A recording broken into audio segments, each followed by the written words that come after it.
BTRC কর্তৃপক্ষ তারা যাতে এটা লাঘব করে আমাদেরকে পরীক্ষামূলকভাবে একটা সময় দেয়, আমাদের সাথে আলোচনা করে, আমাদেরকে আলোচনা করার সুযোগ দেয়। এই সিদ্ধান্তের কারণে আমরা আজকে বিচলিত।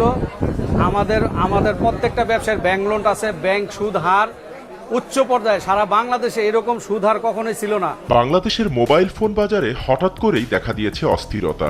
বিভিন্ন দোকান ও শোরুমে বিক্রি কার্যত বন্ধ হয়ে গেছে। অফিসিয়াল নয় এমন ঘোষণার পরই অনেক ডিলার ও খুচরা বিক্রেতা ফোন বিক্রি স্থগিত করেছেন। বাজার সংশ্লিষ্টরা বলছেন, এই পরিস্থিতিতে দেশের প্রায় 20 লাখ ব্যবসায়ী, বিক্রেতা ও কর্মচারী সরাসরি ক্ষতিগ্রস্ত হতে পারেন। একদিকে বিক্রি বন্ধ, অন্যদিকে ব্যাংক ঋণ, দোকান ভাড়া, সব মিলিয়ে দিশেহারা তারা। মোবাইল ফোন ব্যবসায়ী সমিতির পক্ষ থেকে জানানো হয়েছে, সরকার যদি দ্রুত পরিষ্কার নির্দেশনা না দেয় তাহলে পুরো খাতেই মন্দা ও বেকারত্বের ঝুঁকি তৈরি হবে।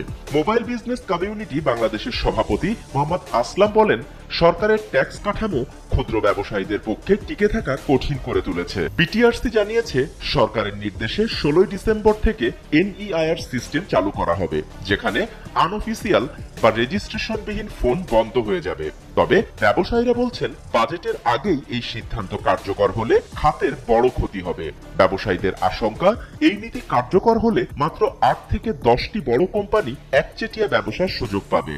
অন্যদিকে ক্ষুদ্র ব্যবসায়ীরা এক ধাক্কায় হারাবে বাজার। তাদের দাবি, সরকার দ্রুত পদক্ষেপ না নিলে দেশের মোবাইল ফোন বাজারে একচেটিয়া পরিস্থিতি তৈরি হবে।